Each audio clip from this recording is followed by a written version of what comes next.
ወይ ፍቅር እያለ ሰው ያወድቃል፣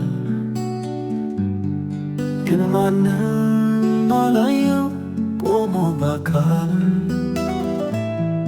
ግን ማንም አላየው ቆሞ በአካል። ፈገግ ብሎ ነበር። አልፈልግም ስትለኝ እምባዬ እንዳይመጣ ታገዬ ፈገግ አልኩኝ። ለእምባዬ ፊት መስጠት አልፈለኩም። የሄደን ሰው እምባይ መልሰውን ብዬ ነው መሰለኝ። ግን ከፋኝ። ተደግፌባት ነበር። አደጋገፌ በጥርጣሬ አልነበረም። ከኔ እሷን አምናት ነበር። እንዳልጎዳት ስጣጣር ነበር። እንዳላሳዝናት ሁኔታዬን ሁሉ ያየው ነበር። አልፈልግም ስትለኝ ጭር አለብኝ።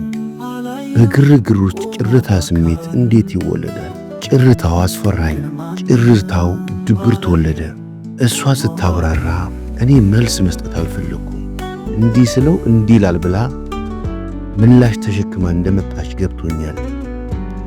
ምላሽ ካጠና ሰው ጋር ውይይት ትርፍ የለውም። ማን ለማን ብሎ ከማን ጋር ይሆናል? ይሄ መስቀል ሳላጉረመርም የምሸከመው ነው። ግን ይህ ሁሉ ሲሰማኝ ፈገግ ብዬ ነበር።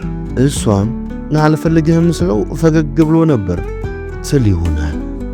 ሰላም ጤና ይስጥልን ክቡራትና ክቡራን፣ ይህንን ቻናል ከወደዳችሁት ላይክ፣ ኮሜንት፣ ሼር፣ ሰብስክራይብ ማድረጋችሁን አትርሱ። ይመቻችሁ።